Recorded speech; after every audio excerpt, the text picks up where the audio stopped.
Welcome back to Sports by GSMC Podcast Network. I am your host, Jeremy Lapidus. Today is Friday, November 22nd.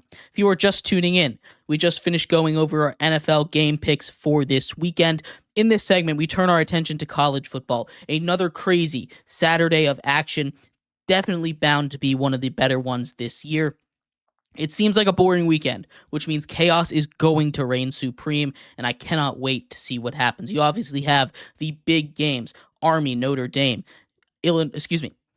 Indiana, Ohio State, and a couple of other ranked matchups as well. We'll break all those down, but there's a couple of other games that I picked that we should go over as well. We'll get into them in just a second, but before we do, remember, if you would like to be an even bigger part of the show than you already are, all you need to do is go to gsmcpodcast.net. Or if you are on YouTube, you can use that super chat feature. If you do either of those two things, a message should pop up on the bottom of the screen for you, me, and everybody else around the world to see. If you do have a burning question about sports, anything at all that you would like to ask, go ahead and throw that in the comments. Throw it in the chat. I will get to it as soon as I possibly can. I appreciate everybody so much for sticking around, talking some sports with me here on a beautiful Friday, November 22nd. But like I was saying, in this segment, we turn our attention over to college football. Week 13 already upon us, and we have some of the biggest games of the entire college football season. We're going to start off with one tonight, as UNLV, looking to find a way into the Mountain West title game, ranked number 24 in the most recent college football playoff poll, a very good team over there, takes on San Jose State, a team that just gave some troubles to Boise State, the highest-ranked Group of 5 program. Boise State was able to pull away late, but don't sleep on this San Jose State team, especially at home. This is a team that will give you trouble and has played tough against a lot of really good opponents this year. UNLV favored by 7.5, and I think that offensive firepower is going to be just enough. I'm a little concerned about the UNLV defense. They've been able to give up points a little bit there, but I'm taking UNLV and their upside here. 7.5 points. I think they win by 11, 31-20.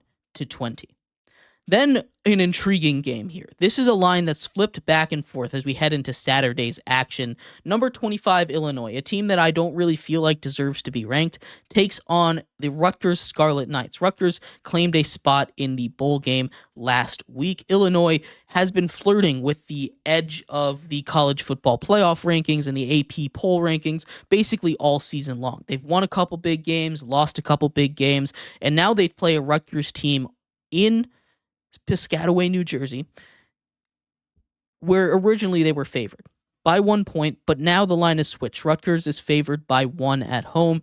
This game is going to be a really interesting one, right? It's going to be a good Big Ten battle that doesn't really have that much playoff implication. Rutgers, a team that's already having a really good season. They're looking to build on it, add a little bit to their resume here as they prepare to get some recruits this season. And Illinois already had a couple of great seasons piled up in a row. This would be a great win to add to their resume as well. I think these two teams are very similar, so I do think it's going to be very close. But I think being at home, Rutgers has a little bit of an advantage. Kyle Monangai should have a huge game on the ground if he's able to go. I know he played last week, but he'd been dealing with a little bit of an injury. I think Rutgers finds a way to win this one, though, 28-26. The game of the week at 12 o'clock. The number 5 Indiana Hoosiers travel to the Shoe to take on number 2 Ohio State. Ohio State favored by 11 points in this one. That is so many points. I for sure am taking Indiana plus 11. I think that's a little bit disrespectful. I think there's a better chance than not that Indiana finds a way to win this game.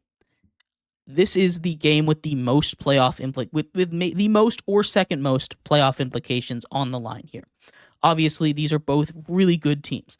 I think a lot of the hate that's been put on Indiana from specifically the SEC side of things is not really that fair. They've been dominating their opponents. They're very comparable to Georgia from last season that ended up missing the playoffs by 1 spot. That's kind of where they stand right now.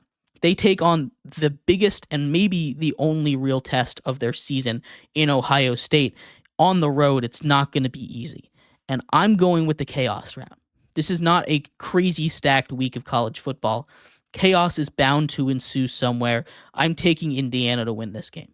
I think Indiana finds a way to go on the road, beat Ohio State, a team that's kind of been prone to a little bit of a couple slow starts. Indiana, if they're able to start early, can throw their rhythm off, maybe get a little confidence. I think Indiana and Curt Cignetti find a way to win this game 34-28.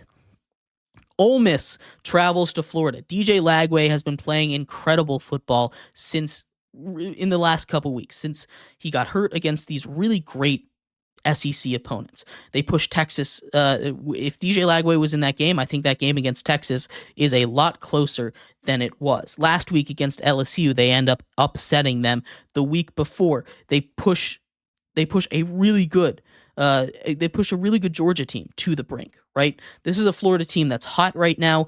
DJ Lagway is playing incredible football, and Ole Miss arguably playing the best football in the entire nation.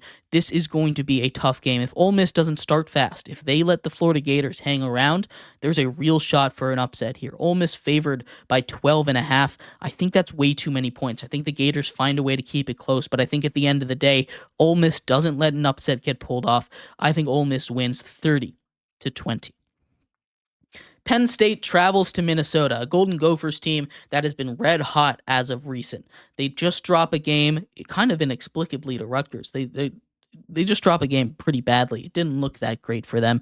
Penn State favored by 11.5. They've been a juggernaut against these kind of teams, these middle of the pack kind of teams right here, and I think they find a way to win again, but 11.5 is a lot of points, especially traveling up to Minnesota, playing there on the road. It's not going to be easy.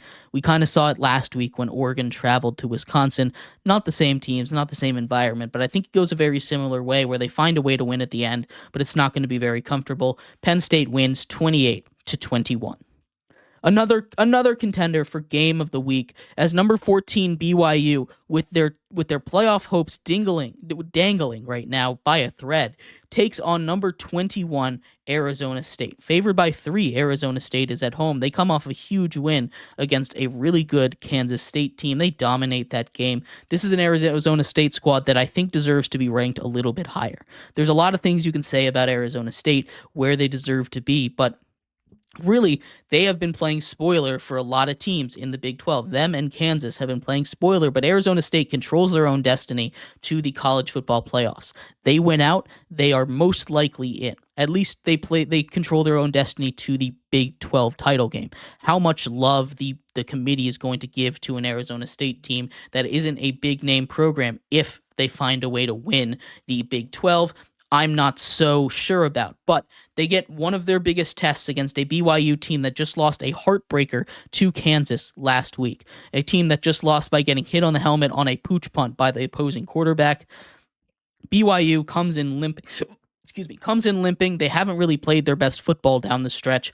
I'm taking Arizona State in this one. Arizona State is determined. They've got great coaching, and I think they find a way to pull this one off at home, 31-27. Then, again, the Big 12 continues to give us great games as number 16 Colorado travels to Kansas to take on the Jayhawks. The Jayhawks, who started off the year ranked, they have been playing great. They take down Iowa State. They take down BYU. Now they get Colorado, a game where Colorado's only favored by 3, and this is going to be a great matchup. This one should go down to the wire right now. So Kansas needs to win out to make a bowl game. They got to 1-6 on the year. They are now they're now 4-6 on the year. 2 more games to go. They've got to win out, and I think they've got a real shot to do it. Again, we talk about the hottest teams in the entire country. Kansas might be one of them. They have run the gauntlet right now. That's 2 straight ranked wins for them, looking to make it 3 straight ranked wins. They beat Kansas State. They beat BYU. Now they get a chance to take on a really good Colorado team. This is going to be a fun game to watch. I think I'm leaning towards Kansas in this one. Jalen Daniels, the way that he has been able to play, the way that he's been able to control the line of scrimmage and not turn the ball over, that's what this Kansas team needed. If they can play clean football, they win games. Point blank, period. That's just how it goes. I think the matchups are looking really good for a team in Kansas that likes to run the ball down your throat. I'm taking Kansas to win this one at home, 26-23. Got a couple more games just to throw in you. A huge game in the CUSA for potentially a chance at the CUSA title. Sam Houston, a second-year program in the FBS, taking on Jacksonville State. I think Jacksonville State is just simply the better team. They win this one 20-30. And finally, another Big 10 matchup here. We have Wisconsin taking on Nebraska. The winner of this game is going to be bowl eligible. The loser of this game is not. That is how big this game is for them. This is a huge game for both of these programs. The way that Nebraska's been playing, they seemingly find a way to go 6-6 every year, and this is their chance to do it. But Wisconsin, coming off of all that momentum, they go on the road this time. If this was in Camp Randall, I think Wisconsin wins this game pretty easily. Not too much discussion about it, but they traveled to Nebraska. Nebraska favored by 1 point in this one. I'm taking Wisconsin. I think they win 24-22. We saw what they were able to do, slow down the offense of Oregon. Nebraska's just not been playing that great of football down the stretch here. I'm taking Wisconsin. Should be a fun weekend of football. Let me know if there's any games I missed. Which games are you looking forward to the most? I'd love to hear your thoughts on any of this. We're going to take a quick break. When we come back, the MLB announced its its awards earlier today, or earlier this week. We have all the awards out. We'll go over all of them, who won, who got snubbed. We'll talk about that coming up next here on Sports by GSMC Podcast Network.